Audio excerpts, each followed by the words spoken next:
Olá, pessoal, bom dia. Me ouvem bem? Ok, Vitor, bom dia. Professora Ana Rita falando. Tudo bem, professora? Vamos esperar mais um pouquinho e já começamos. Bom dia, tudo bom? Vitor, olá, Ana Rita, tudo bem, professor? Bom dia, tudo bem? Acho Oi, que a partir das 8h30 a gente espera mais uns 5 minutinhos, né? O pessoal ir entrando e aí começamos. Pode ser? ok. Beleza.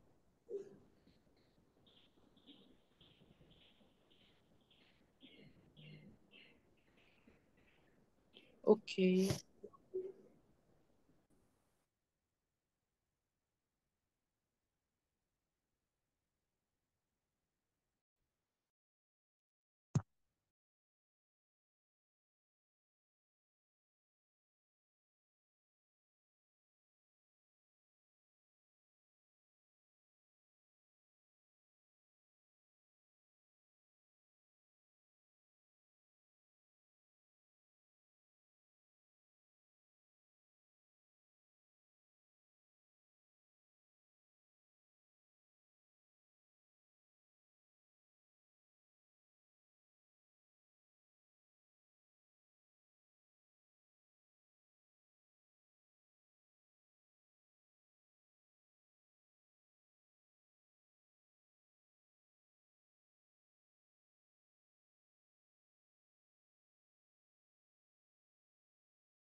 Bom, pessoal, bom dia, Luciana, tudo bem? Acho que podemos ir começando, né, devagarinho.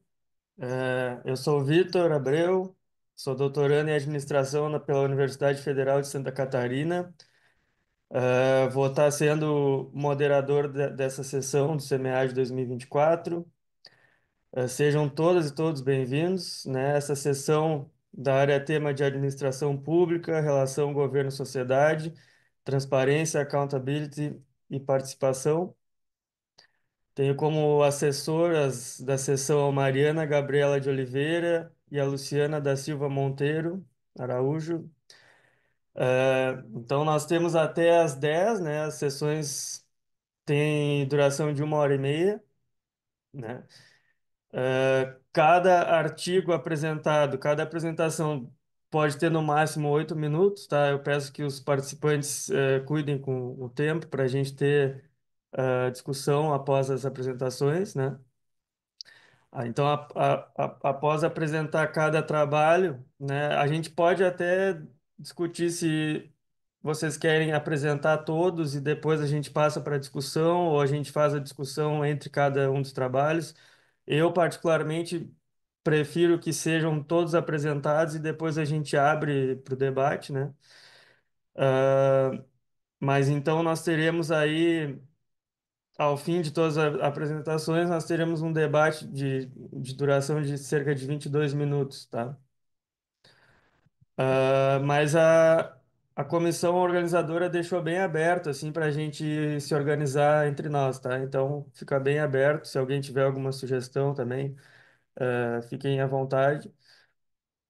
Então, os trabalhos que nós temos hoje, são quatro trabalhos, né? Pela ordem que eu tenho aqui, o primeiro seria a aplicação da inteligência artificial generativa. Aplicação da inteligência artificial generativa na tomada de decisões no ambiente parlamentar, de Márcio Welter, Lívia Mendes, Clarissa Carneiro, Armando Luciano e Enio Rubem, né? O segundo trabalho seria o populismo Afeta a transparência governamental, uma análise transnacional de Fidel Bezerra, Tamara Marcos dos Santos, Manuel Salgueiro Rodrigues. O terceiro trabalho, intitulado Discussão e Aprovação do Orçamento Público, uma investigação no Legislativo Municipal, Maria Eduarda Reis, Marli Auxiliadora da Silva e Érica Monteiro de Souza. E o último trabalho seria o termo Accountability na produção científica sobre a Operação Lava Jato, uma revisão sistemática da literatura entre 2014 e 2023, de Ana Rita Silva Sacramento e Fábio Mauri Haupt, né? Então, se vocês quiserem, nós podemos começar com essa primeira ordem, né? A aplicação da inteligência artificial generativa na tomada de decisões no ambiente parlamentar. Márcio, Welter, Lívia, Clarissa, Armando, não sei quem é que vai apresentar, mas fica à vontade. A comissão deixou bem aberto se quiser usar o vídeo ou usar slides, então te dou a palavra, Márcio. Obrigado, Vitor. Bom dia, colegas. Então, sou o Márcio Welter, sou doutorando também do curso do programa de pós-graduação em administração pela Unisul, tá? E oriundo também da UFSC, do programa EGC, fiz mestrado lá. Eu queria aproveitar e usar o vídeo. Vocês conseguem dar play do vídeo aí? Ou eu compartilho daqui? Tu pode compartilhar com a gente, Márcio. Eu acho que tu Tá, consegue ir no botão share ali embaixo. tá. Eu vou compartilhar o vídeo aqui, então. Um minutinho só, Vitor. É porque durante as orientações da ANAPAD, eles não disseram. Eu, por exemplo, nessa máquina que eu não estou com o vídeo que eu subi para o SEMEAD. Então, quero que você peça aí aos seus assessores que, por gentileza, localize o nosso para que vocês possam fazer a exibição daí. Tá bom, por favor? O meu vai ser o último, então acho que dá tempo localizar. Tá certo. Acho que as nossas assessoras já podem buscar ali, tá? Muito Ah, eu também obrigada. gostaria de interromper. Eu sou a Érica, o meu é o penúltimo. Uhum. É Tá o certo, Se puder, por favor, eu agradeço. tá certo. Todos vão apresentar com vídeo, então? Sim, o meu também. Eu acho que o meu é o segundo. Tá certo. Então eu peço que ou a Mariana ou a Luciana localizem para nós os vídeos. É bem fácil, né? Ali no site tá bem separadinho, né?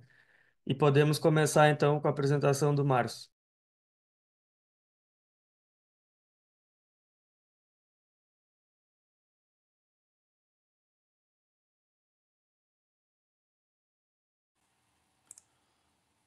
Olá, colegas. Vocês estão conseguindo ver a tela? Sim, Sim, estamos ouvindo É também, tá, perfeito. tá Sim, perfeito. perfeito. Obrigada, gente. Meu nome é Márcio Welter, estou aqui para apresentar a generativa na tomada de decisões no ambiente parlamentar. Esse trabalho é feito em coautoria com as colegas Lívia Mendes Correia, Clarissa Carneiro Mussi, Armando Luciano Carvalho Agostini e Enio Ruben Luca Júnior, do programa da Universidade Federal de Santa Catarina, de Engenharia e Gestão do Conhecimento, e também da Universidade do Sul de Santa Catarina, do programa de pós-graduação em administração. Bom, aqui está a nossa agenda da apresentação do artigo. Falarei um pouco sobre o contexto do artigo, os objetivos, os conceitos, o método da pesquisa, como foi feita a aplicação e as conclusões. Em relação à problematização, se dá da importância da tomada de decisão no ambiente parlamentar, no ambiente político, né, em casas legislativas, e o impacto que essas decisões têm no bem-estar da sociedade de modo geral. Então, a importância desse momento, né, das discussões parlamentares. há um contexto histórico onde a necessidade da adaptação desse parlamentar para um mundo hoje interconectado. Então, esse parlamentar precisa estar atualizado com os temas e conceitos que estão em voga na sociedade e estão sendo discutidos. Então, como explorar o uso de LLM e AG para influenciar a formulação positiva dessas políticas, integrando dados empíricos e as percepções políticas, melhorando então a governança e obtendo um desenvolvimento inclusivo, né? Então, com o auxílio de AG, né, inteligência artificial generativa, seria possível fomentar temas recorrentes nos discursos políticos e subsidiar a evolução das opiniões sobre certos temas sociais? Né? A partir dessa pergunta, o artigo objetivou explorar a relação entre o conteúdo dos discursos e a possibilidade de contribuição desses LLMs e AG para a montagem desses discursos, ou seja, na tomada de decisão da formulação de políticas públicas pelo parlamentar. Vamos explicar mais detalhadamente à frente como. Então, os principais conceitos basilares no referencial teórico do artigo, que eu convido todos os colegas a acessá-lo, se debruça sobre a tomada de decisão apoiada por tecnologia da informação no processo legislativo, que é algo não tão amplamente estudado, né? A gama de estudos ela é mais reduzida. Então, parte para IAG no ambiente legislativo, o uso de LLMs no processo legislativo e a aplicação do LLM e IAG no contexto parlamentar. Então, esse é o referencial teórico. Então, qual o método de pesquisa que foi utilizado, desenvolvido para esse estudo aqui? Com o objetivo de explorar então, a base de dados com discursos de parlamentares para formulação de políticas públicas, o estudo ele investigou a utilização do LLM para influenciar a tomada de decisão nos debates políticos das políticas públicas a partir de uma pesquisa de campo estruturada em 3 etapas.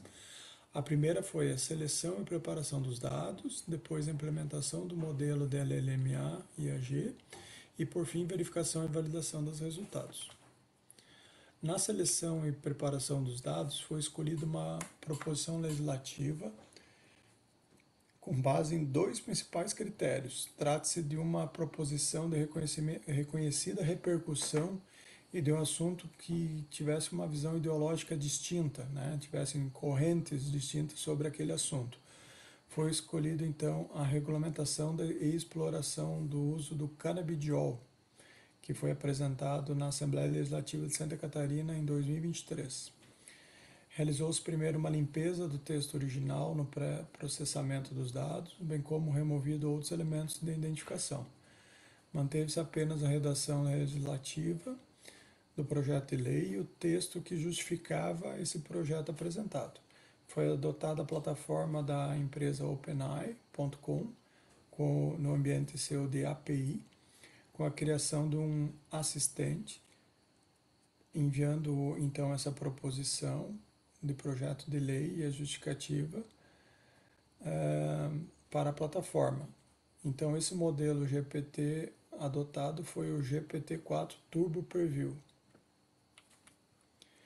Na implementação do modelo, nessa etapa foi realizada uma tarefa de criação de 2 prompts, né, para extrair o primeiro prompt, pedia para que o GPT, o LLM e a IAG gerassem um discurso contrário à proposição com fundamento em risco à saúde pública do uso do canabidiol, à segurança pública, à família, aos jovens e crianças e à religião. Então, com base nessas premissas, ele deveria criar um discurso contrário.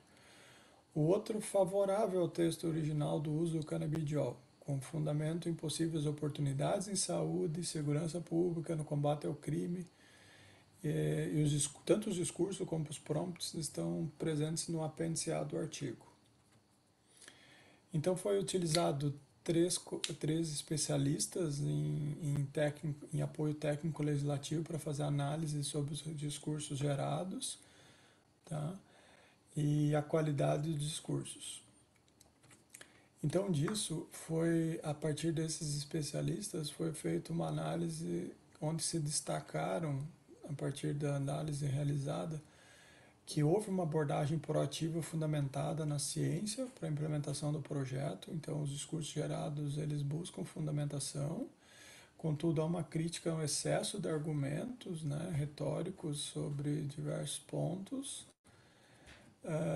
Foi entendido que ele seria adequado, esse discurso gerado, para ser apresentado na tribuna, mas não necessariamente como uma justificação técnica de um projeto de lei, né? Ele contribui para uma fundamentação. Então, houve uma distinção entre uma visão de especialistas sobre uma utilidade para fundamentação científica versus uma abordagem mais geral desse projeto.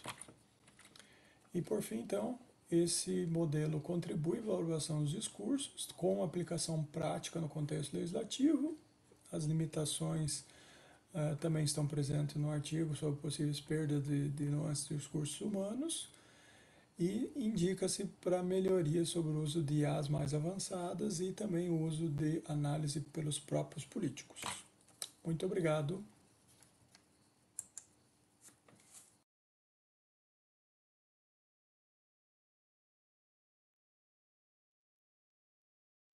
Certo, muito bem. Podemos ir para o segundo trabalho, então. Populismo afeta a transparência governamental, uma análise transnacional.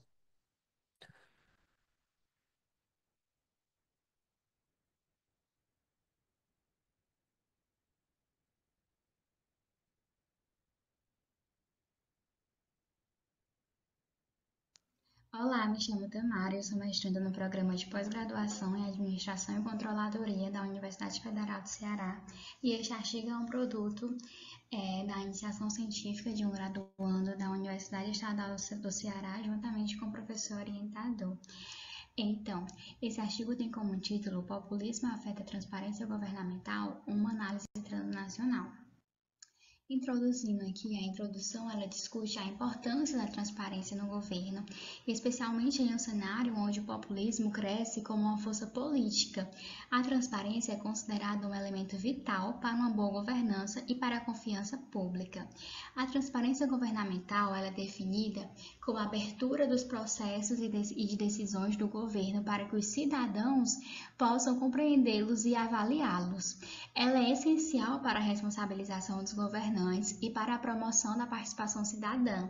A literatura aponta que a transparência pode levar a uma maior confiança nas instituições, mas também é influenciada por fatores políticos e sociais.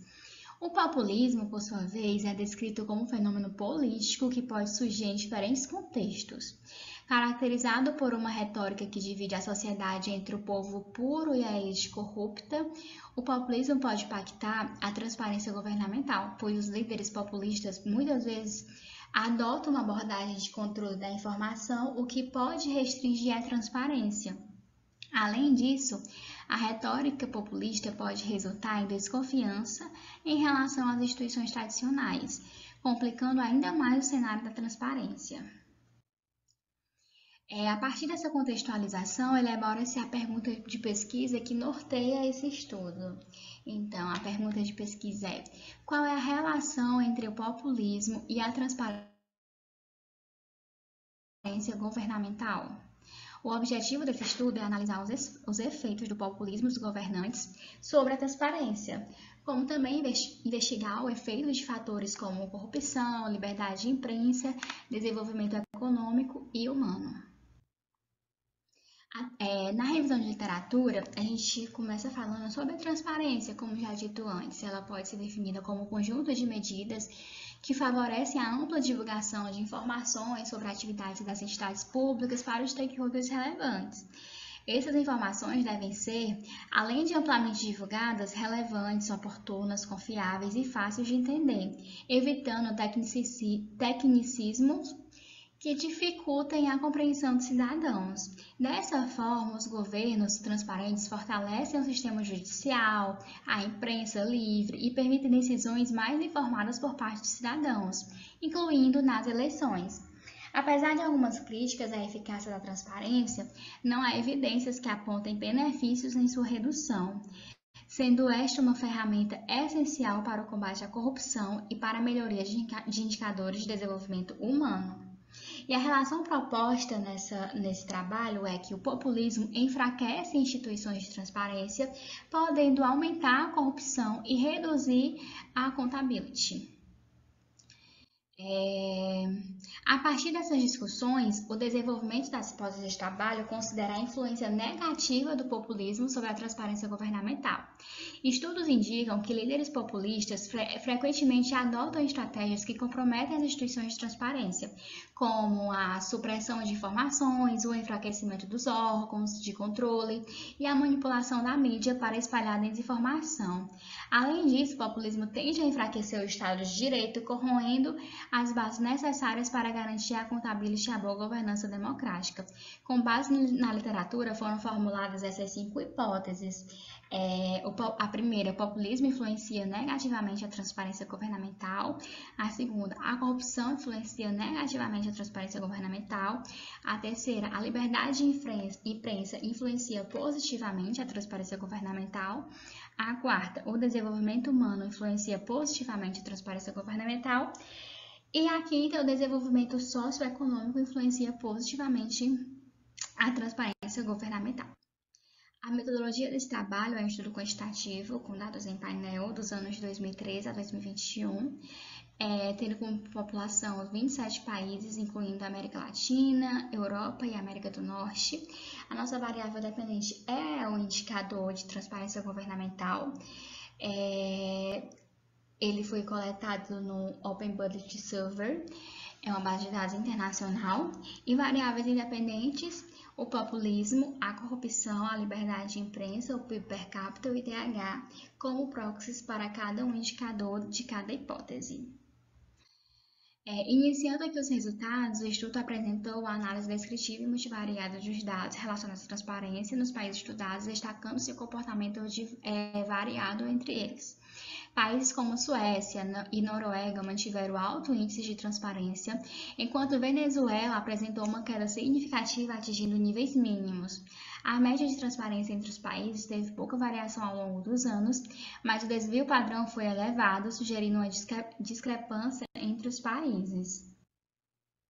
Na matriz de correlação, observou-se que todas as variáveis, exceto o populismo, apresentaram coeficientes positivos, o que vai de encontro às hipóteses do referencial teórico, exceto para a corrupção, que, ao contrário do esperado, apresentou uma correlação positiva. Na análise de regressão em painel, o modelo fixo foi o considerado mais ajustado, mas nenhuma das variáveis foi significativa, resultando na rejeição das hipóteses. No entanto, ao agrupar os países por regiões, verificou-se que as variáveis apresentaram significância em alguns casos. Na América Latina, a liberdade de imprensa teve uma influência negativa sobre a transparência, enquanto nos demais países essa variável não foi significativa. O PIB influenciou positivamente a transparência na América Latina, mas negativamente nos outros países. O populismo apresentou uma relação positiva com a transparência na América Latina, mas negativa fora dessa região. Os resultados indicam que em países da América Latina, como o México, o populismo pode estar associado a maiores níveis de transparência, possivelmente devido a uma estratégia de comunicação governamental para legitimar ações positivas. Já fora dessa região, como nos Estados Unidos, o populismo correlacionou-se com um declínio na transparência. Isso sugere que as estratégias para aumentar a transparência devem ser adaptadas às características regionais, considerando as peculiaridades políticas, culturais e econômicas de cada região. Aqui é um quadro resumo, né, das hipóteses que foram rejeitadas ou não. Então, aqui são nossos principais resultados, como eu já falei anteriormente.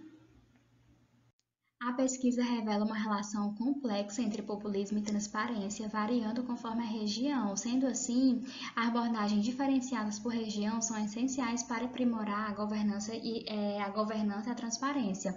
A pesquisa oferece insights valiosos para acadêmicos, formuladores de políticas e eleitores, contribuindo para um entendimento mais amplo da complexa relação entre populismo e transparência em diferentes contextos. E aqui são as principais referências. Agradeço, muito obrigada.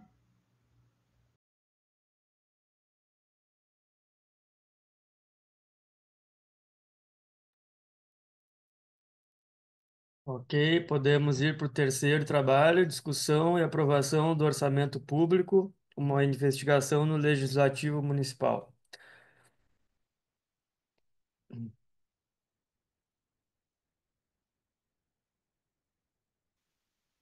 Olá, pessoal. Eu sou a Érica Dias, professora da Universidade Federal de Uberlândia, do campus Pontal, e vou apresentar para vocês o artigo sob o título Discussão e Aprovação do Orçamento Público, uma investigação no Legislativo Municipal. Essa pesquisa busca responder a seguinte questão: como se posicionam os vereadores no momento das discussões e aprovação do orçamento público anual, tendo como objetivo geral identificar o posicionamento dos vereadores no sentido de realizar proposições de emendas e outras alterações no momento da discussão e aprovação do orçamento anual, a fim de analisar se o posicionamento do vereador decorre de sua compreensão quanto ao conteúdo do projeto de orçamento ou se é possível verificar indícios de situações de cooptação e coalizão. Este trabalho se justifica pelo tema pouco estudado e discutido no âmbito municipal, dada a relevância do próprio orçamento público, que é uma peça fundamental para o equilíbrio das contas públicas e indica aí as prioridades do governo para a sociedade. E a acessibilidade também na coleta de informações. Na fundamentação teórica, destaca-se os conceitos-chave, ponto principal deste estudo, que é a cooptação e a coalizão. A cooptação é uma ação de... Na cooptação, a ação de cooptação na política brasileira surge da necessidade do fortalecimento dos grupos políticos para ampliar sua voz e autoridade na execução de diretrizes, e ocorre como principalmente para a aprovação de leis municipais, uma vez em que as legislações municipais usam diferentes recursos para beneficiar a população e o município. Já a coalizão, a concepção de coalizão, está relacionada a uma liga momentânea entre elementos com interesses antagônicos, para os quais as partes se voltam depois de atingidos os fins dessa espécie de liga, que une duas ou mais pessoas com a finalidade de modificar o curso ou o resultado de algo. Tendo como procedimentos metodológicos, é uma pesquisa de abordagem exploratória, análise qualitativa, pesquisa documental, focando a análise das atas de reuniões, e entrevista realizada com vereadores de Piaçu. No tocante à análise de resultados, evidenciamos a caracterização do município estudado, tendo em vista que é um município de pequeno porte, localizado no Pontal do Triângulo Mineiro, estado de Minas Gerais, que no ano de 2022 possui uma população de 3.775 habitantes, de acordo com o IBGE 2024, dos quais 3.699 são eleitores da comarca, de acordo com o Tribunal Superior Eleitoral. Tá? Além do histórico eleitoral do município, que foi evidenciado também neste quadro, colocando o partido político do prefeito e vereadores, formação, escolaridade, idade e experiência desses vereadores. Para verificar como os vereadores do município de Piaçu se posicionam no momento de discussão e aprovação do orçamento do Legislativo Municipal, foi realizada uma entrevista com 2 vereadores em exercício de mandato que faziam parte do Legislativo de Piaçu, no mandato que compreende os anos de 2017 a 2020. Na escolha dos entrevistados, foi definida como base em 2 critérios, sendo experiência política e escolaridade, buscando analisar se a escolaridade do vereador pode influenciar em seu posicionamento ou em sua percepção no momento da análise do projeto de lei orçamentária anual. O primeiro entrevistado, o vereador 1, é graduando em engenharia civil, possui 34 anos e está no segundo mandato. O segundo entrevistado é um vereador 2, possui 51 anos, seu grau de escolaridade é ensino fundamental incompleto e está no 7º mandato. O vereador 1 afirma que não fez parte da comissão de orçamento em nenhum momento durante seu primeiro mandato. A motivação pela qual não compôs aí a comissão pode ter sido influenciada pela sua oposição partidária, bem como a base do prefeito. Essa ação em si já pode ser considerada um movimento de coalizão. Este é um trecho evidenciado da própria fala deste vereador 1. Ao questionar o vereador 1 se o processo de votação do projeto de lei orçamentária anual sofre alguma influência do executivo, houve o apontamento, né, na própria fala dele, que sim, teria algum tipo de influência. Quando questionado se o executivo chega a buscar apoio pessoalmente junto aos vereadores, o vereador respondeu que, com certeza, existe essa solicitação, né, e chamada aí dos aliados. Outro trecho, também agora do vereador 2, questionado aí quando ocorrem as etapas aí da discussão do projeto de lei orçamentária anual na comissão e se as reuniões para esse processo são pacíficas. Destacou que são pacíficas e tem aí as conversações, mas ocorrem de forma pacífica, né? Porém, diante disso, observa-se aí um movimento de coalizão, uma vez que, em caso de haver veto por parte do executivo, os vereadores se unem para vetar o veto. O processo descrito, inclusive, está em conformidade com o fluxograma das etapas aí do processo de análise e aprovação do projeto de lei orçamentária anual. A discussão aí do projeto de orçamento, né, entre a base aliada, colocando um trecho, levando aí o questionamento sobre os vereadores, né, apontam que enviam emendas para o executivo, porém são vetadas e que eu já acabei de mencionar, que observa-se aí o movimento de coalizão.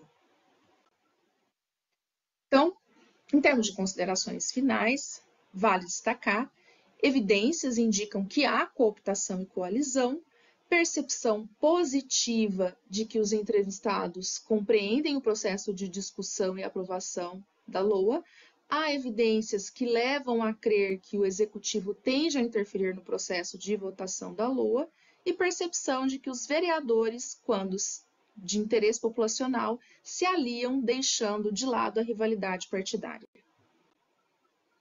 Algumas das referências bibliográficas.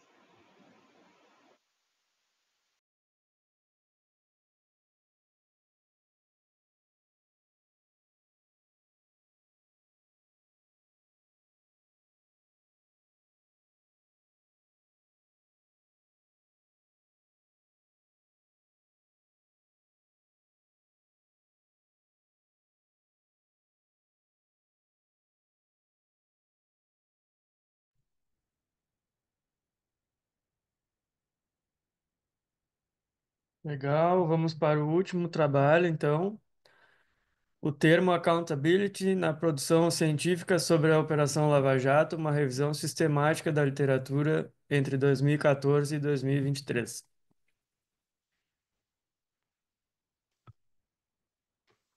Olá, pessoal. Eu e o professor Fabiano vamos apresentar para vocês o artigo que produzimos a respeito do termo accountability na produção científica sobre a Operação Lava Jato.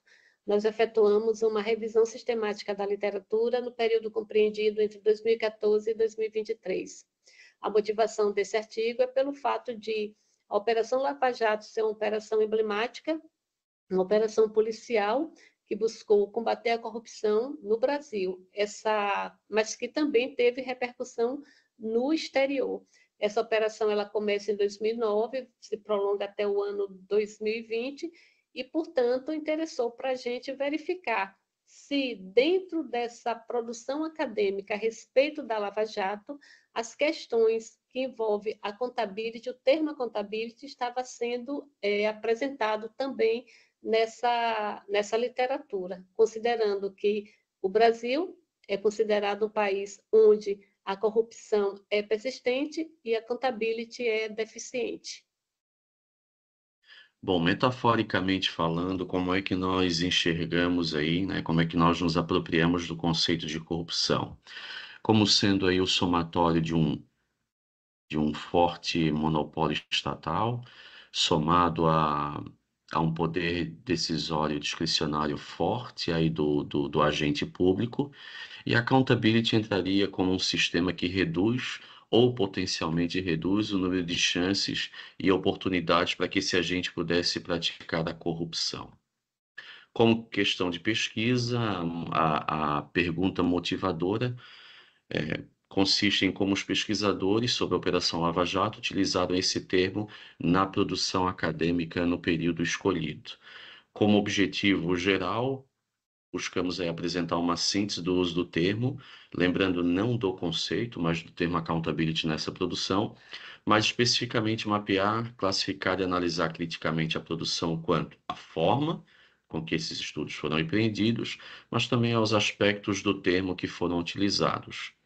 Em termos de relevância, nós fizemos uma incursão exploratória no dia 15 de fevereiro de 2024 no portal da CAPES, e essa incursão ela não retornou nenhuma revisão sistemática sobre o termo, o que por si só, no nosso entendimento, já justificaria o trabalho. Então, nós utilizamos como método o framework da Gabriel Collaboration, né? Esse modelo de revisão sistemática é desenvolvido em 7 estágios, nós desenvolvemos os 7 estágios. E dessa forma, nós selecionamos como base de busca desses trabalhos a Web of Science, Scopus e anais de 3 eventos que consideramos relevantes nacionais, os anais da ANPAD, do SEMEAD e do SBAP. Utilizamos na nossa estratégia de busca os termos Lava Jato, Core Wash e Accountability, e estabelecemos previamente um protocolo de pesquisa onde definimos os critérios que seriam utilizados para tanto inclusão quanto exclusão dos artigos. Então, nessa busca toda, nós localizamos 82 trabalhos, é o somatório da Web of Science Scopus, ANPAD, SEMEAD e SBAP, e utilizando os critérios de inclusão e exclusão, restaram 12 trabalhos para serem avaliados, analisados por nós. Em termos de resultados, os nossos primeiros achados identificar aí que o primeiro trabalho fazendo uma associação entre os termos ocorreu no SEMEAD, no ano de 2016. Só no ano de 2019, dentro desse intervalo de tempo, nós não localizamos produção acadêmica. Um dado interessante também é que o maior volume de publicações aconteceu no ano de 2020, e desse total, 4 trabalhos em periódicos estrangeiros, 6 em periódicos nacionais, sendo que artigos de eventos não foram publicados. Apenas um autor possui mais de uma produção, e destacar que o então juiz federal Sérgio Moro, ele publicou a convite um ensaio em 2018. Dentre os trabalhos, deve-se reconhecer que há uma característica comum, ou seja, de forma geral, os autores reconhecem a formação e funcionamento da Força-Tarefa como um episódio de destaque, ou seja, sem precedentes na história brasileira, tendo em vista que houve uma articulação e uma cooperação entre órgãos da accountability horizontal, notadamente MP, Poder Judiciário e a Polícia Federal, além de uma autonomia operacional alçada pela Força-Tarefa. Como é uma revisão sistemática, cabe também destacar os principais conceitos que foram mobilizados, os conceitos de democracia, controle e sanções. Um destaque, para nossa surpresa, foi a ausência, né, desse trabalho de forma mais intensa do conceito de transparência. O lugar de fala do pesquisador vai ter influência na percepção do fenômeno, ou seja, se para uma operação ela fortaleceu a democracia, para outra ela enfraqueceu. E dentre as dimensões, a dimensão horizontal da accountability foi a que predominou nos estudos. Enquanto, em termos de considerações finais, em face aí dos trabalhos que nós localizamos e que nós podemos analisar, mediante esse protocolo, que foi base para a nossa pesquisa, nós não podemos afirmar que há uma associação da operação com o termo accountability, para nossa surpresa também. A RCL ela vai corroborar o entendimento de que há uma ligação dos termos accountability e democracia, e isso de forma umbilical. No combate à corrupção, a atuação em redes incumbidas do enforcement favorece a accountability, por consequência também a democracia, obviamente desde que essa ação seja uma ação accountable, e notou-se aí no conjunto de diagnósticos feitos por esses pesquisadores uma certa inclinação para dizer que houve mais efeitos negativos, possivelmente, do que positivos sobre a qualidade da democracia no Brasil. E como limitações, como todo trabalho acadêmico de investigação, a gente pode apontar algumas nesse nosso trabalho. E uma dessas é o fato de termos pesquisado o termo. Então, a gente buscou o termo explícito no trabalho e não o conceito. Isso envolveria um outro desenho de pesquisa, um trabalho muito mais aprofundado, que inclusive poderia, nesse modelo, ter trazido, né, um maior número de trabalhos para serem selecionados. Outra coisa também é que poderíamos ter incluído outras categorias de análises e também poderíamos ter usado outras fontes de buscas. Então, nesse modelo digamos assim, que nós apresentamos, localizamos algumas dessas limitações que apresentamos, mas que desde já a gente já deixa aqui como sugestão para futuros estudos. E aqui está uma breve descrição de uma parte das nossas referências que utilizamos para essa investigação. É isso, pessoal, e muito obrigada.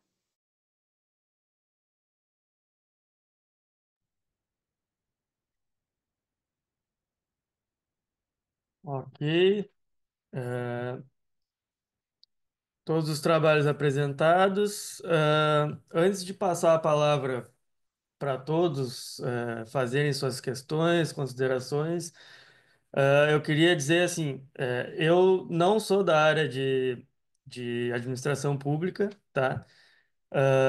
Eu venho mais da área de estudos organizacionais, então a minha leitura de administração pública ela é muito superficial, né?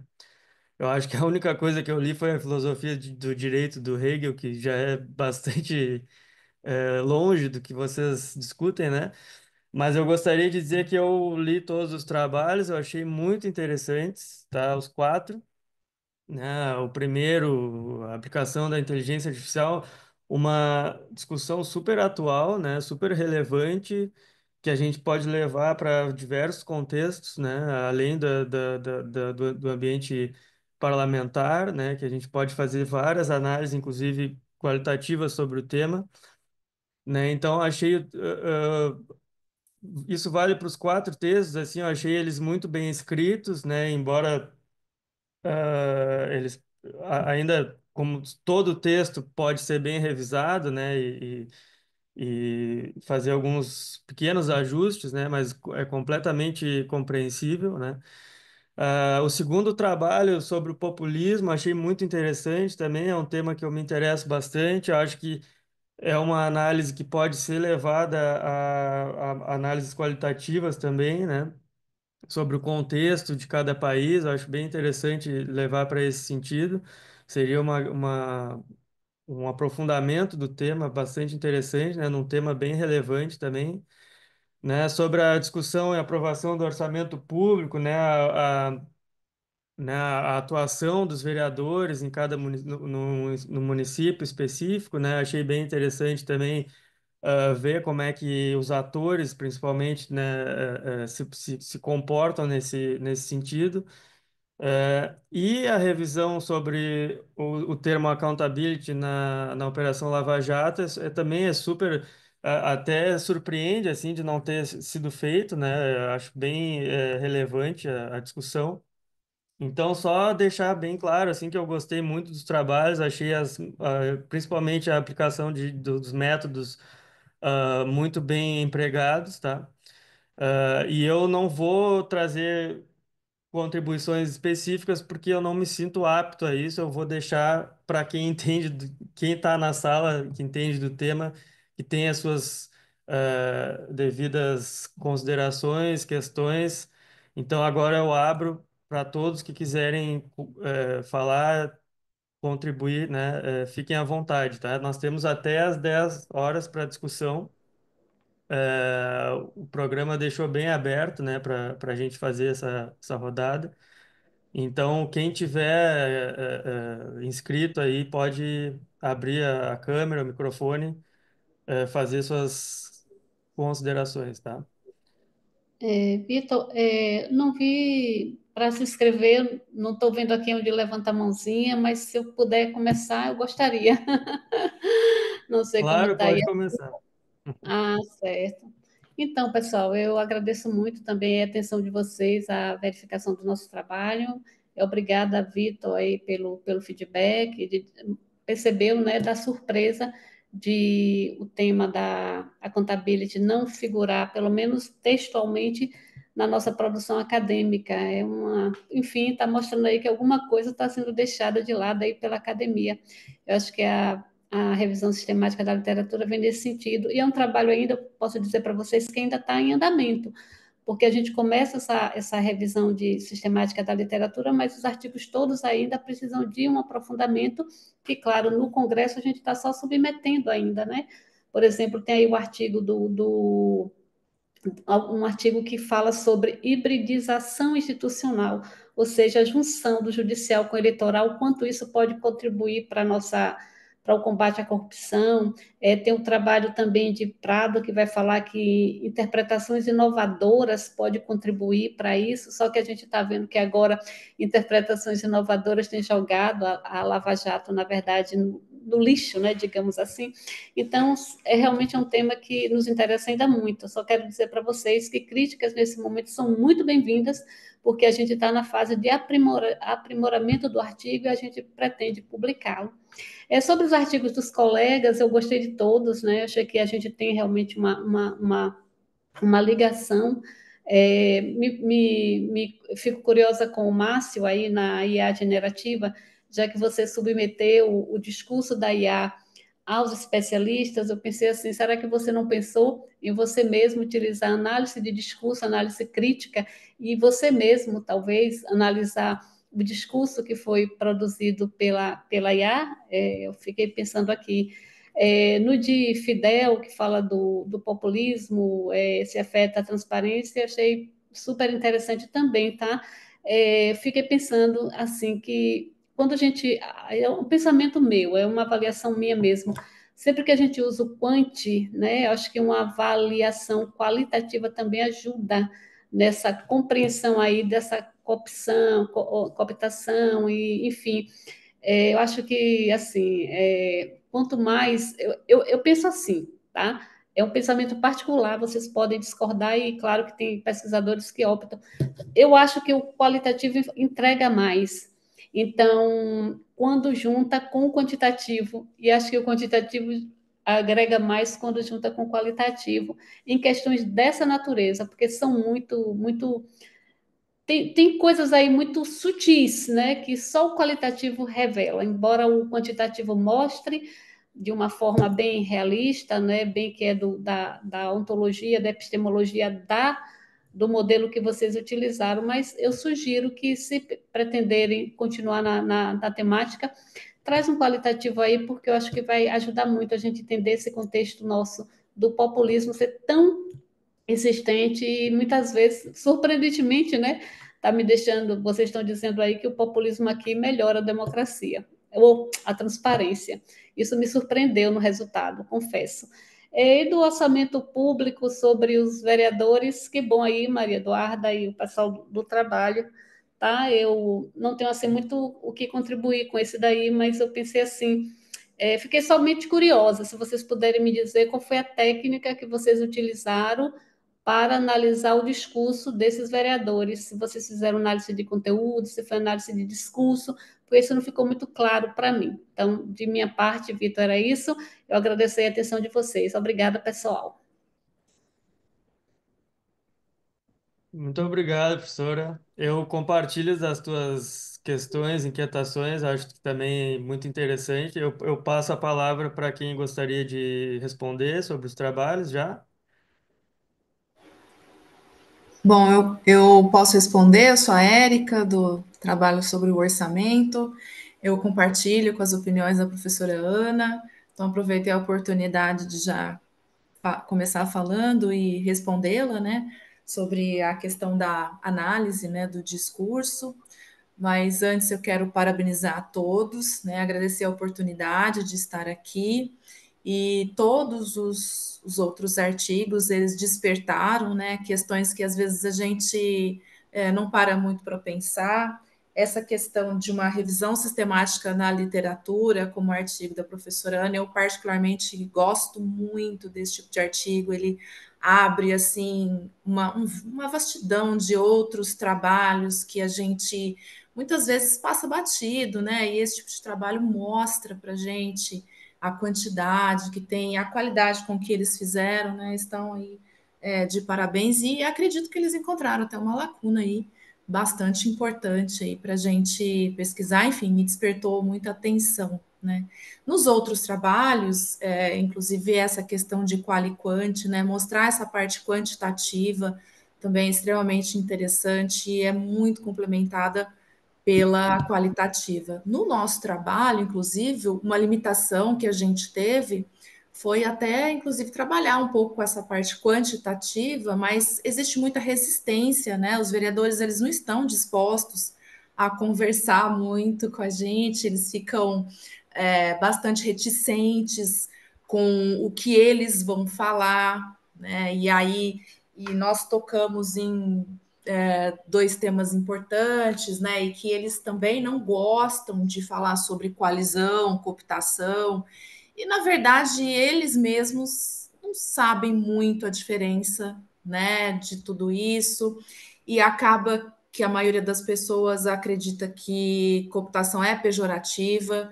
A gente tem, na verdade, vários artigos que tratam os dois termos de forma pejorativa mesmo. Na verdade, não é nem cooptação, nem coalizão, é um conluio mesmo. As pessoas acabam vendendo, né? Vendendo opiniões, enfim, a gente, no fim das contas, forças partidárias divergentes e diferenças aí partidárias ou de enfim, de teses e tudo mais, no fim das contas, principalmente quando a gente pega em âmbito municipal, isso aí fica muito confuso. A gente destacou, né, a questão da escolaridade desses vereadores, porque muitos deles, apesar de alguns, né, terem terceiro grau, terem até uma escolaridade razoável, né, que poderiam trabalhar bem aí muitas questões, isso acaba ficando de lado, aí fica muito, eu vou usar um termo muito caseiro, né, principalmente no âmbito municipal.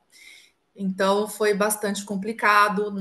Por que vocês pegaram somente dois, né? Porque foram os dois que a gente É, vou até brincar um pouco aqui, a gente usou até um termo, um favorecimento ali, não, você é conhecido da minha conhecida, enfim, e pelo amor de Deus responde aqui, né? Ajuda a pesquisa. E a análise que a gente fez foi de conteúdo mesmo, a gente queria aprofundar muito mais, enfim, mas é um esforço bastante grande. Eu acho que todos os pesquisadores que estão aqui e todos os nossos conhecidos, né, essa rede de contatos que a gente sabe que a pesquisa é um esforço árduo, né? Então, para conseguir, enfim, tem universidade que não tem nem Web of Science para acessar, né? Então, é uma riqueza um artigo que tenha um acesso a isso, né? Então, é um esforço árduo. Então, acredito que chegar nos resultados aí, mesmo que em alguns momentos como o nosso, com limitações importantes, eu acho que é um pequeno passo aí que a gente pode dar. Então, no mais, eu vou parar aqui que eu falo demais. Então, obrigada aí pela oportunidade, parabéns a todos pela participação e vamos continuar, né, gente, nesse esforço contínuo nosso aí na academia. Muito obrigado, Érica. Achei muito interessante a tua resposta, né? Acho que contempla bem. Eu gostaria de passar a palavra também para, acho que é a Tamara, né, do trabalho sobre o populismo, que a professora teve um questionamento também. Tamara está aí. Oi, tô sim. Então, eu sou da área de contabilidade pública, então meus trabalhos eles são bem voltados assim para a parte quantitativa.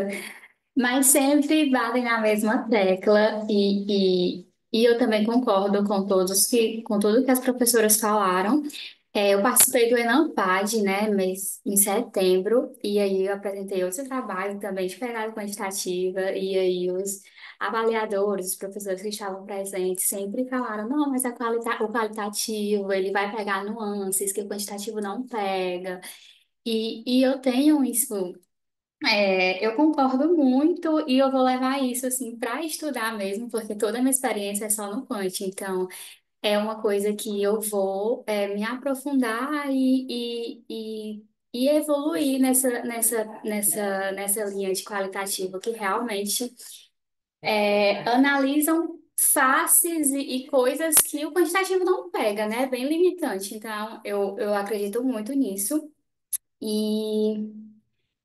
E parabéns para todos os trabalhos apresentados. É muito bom e é muito legal quando a gente participa vendo essa visão de fora, né? Por isso que é bom o artigo ser criticado, o professor falar, porque assim a gente vai crescendo. E eu agradeço pelos comentários. Obrigado, Tamara. Eu acho que assim, eu compartilho da opinião da professora e eu acho teu trabalho excelente. Eu acho que ele pode ser aprofundado, né, em discussões futuras, né, com, por exemplo, pega uma análise do contexto brasileiro, né, pega o contexto da história do populismo no Brasil, e faz uma análise qualitativa baseada já no que tu já tens nesse trabalho, né, e seria um aprofundamento muito interessante, né. Então, não é desmerecendo nada do teu trabalho, o teu trabalho é importantíssimo, né? Eu achei muito interessante, né? Ele pode ser bastante aprofundado, no entanto, por uma análise qualitativa, justamente porque uma questão como o populismo, na minha visão, pelo menos, ele está muito interligado, principalmente ao contexto histórico de cada país, né? Então, um aprofundamento nesse sentido seria bem interessante. É, Da minha parte seria isso. Alguém mais gostaria de contribuir, gente? Está aberto aí para discussão, tá? Bem, bom dia a todos e todas. Agradecer nesse momento, parabenizar todos os trabalhos. Muito importante, né, professora Ana Rita, a gente continuar esse avanço do debate frente da transparência, accountability. E eu, se não me engano, eu estava junto nessa sessão que a colega acabou de falar aqui, estava falando sobre o seu trabalho, né, na Nampad, e parabenizar por mais uma produção, né? Acho importante a gente continuar esse processo de debate nos encontros acadêmicos, né?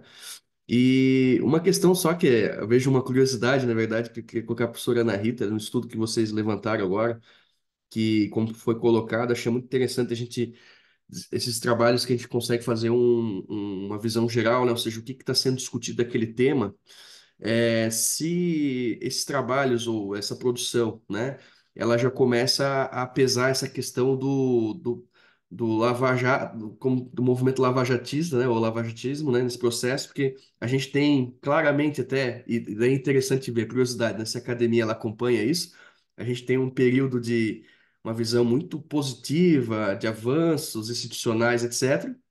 E depois a gente tem uma visão muito negativa, na verdade, de até uma sobreposição do judiciário em relação à política, ou o envolvimento da política no judiciário, né? Nesse processo. Então, se accountability, né, nesse processo se já aparece algo nesse sentido, ou se é um ponto que é interessante ser explorado, né? Visto essa questão também até do próprio campo da sociedade, né? Que nesse processo ela tornou algo que era os heróis da nação, algo assim que a gente começa a botar alguns pontos de interrogação, né? Só isso que eu achei muito legal. Parabéns todos, todas aqui, tá bom? Posso falar, Vitor, direto para Felipe? Felipe é um querido. Estamos aí nessa luta, né, Felipe? Que bom te encontrar aqui nessa sessão. Uma alegria muito grande para mim e tenho certeza que para o professor Fabiano também. Não, Felipe, ainda não chegou na produção científica aos efeitos da operação Vaza Jato, digamos assim, né? Então, até onde a gente vai, acho que porque isso também vai levar um tempo, né, das pessoas investigarem e aí os trabalhos serem produzidos e serem publicizados. Então, a gente ainda espera, né? E acho por isso que eu acho que esse trabalho ele vai dar, a gente vai prolongar isso aí mais adiante, e conhecendo aos poucos, quem sabe até fazer uma linha do tempo de como até possivelmente, né, essa visão sobre a Lava Jato, como ela vai mudando ao longo do tempo, né? E aí a gente passa de um protagonismo judicial lá do Sérgio Moro para outro protagonismo judicial, agora também com o STF, enfim, a questão da hibridização institucional, eu acho que é um dos conceitos que a gente pega aí nos trabalhos, que eu acho que da agora em diante a gente vai precisar investigar. Mas é isso, a gente está ainda no meio do furacão, né? Quanta coisa está acontecendo. A Lava Jato deu isso, né? Foi importante nesse aspecto, acho que a gente acordou para muita coisa, para o bem e para o mal. Mas é isso. Obrigada, Felipe. Legal, professora. Mais alguém, gente? Eu gostaria de parabenizar os trabalhos, todos muito interessantes, e fazer um comentário sobre o trabalho da Tamara. Achei muito interessante essa questão do populismo e fiquei pensando se talvez o espectro político também pudesse influenciar, né?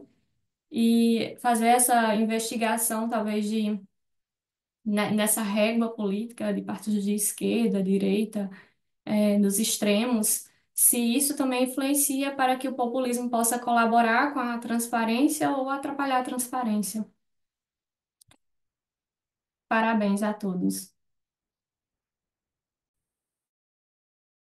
Obrigada, Amanda. É um aspecto bem importante mesmo quando a gente estava coletando os dados, a gente pensou nisso. E vai ser uma outro ponto que a gente vai levar em consideração. A gente já está coletando esses dados. Não foi mesmo ainda nesse trabalho, porque foi, assim, confessando, foi um trabalho com o Fidel, que ele está prestes a se formar, então foi um pouquinho corrido. Mas eu vou continuar, né? Estou fazendo mestrado, então eu vou continuar. Ele vai se formar, mas eu vou continuar a evoluir e eu vou levar esse ponto sim. Muito obrigada pela consideração.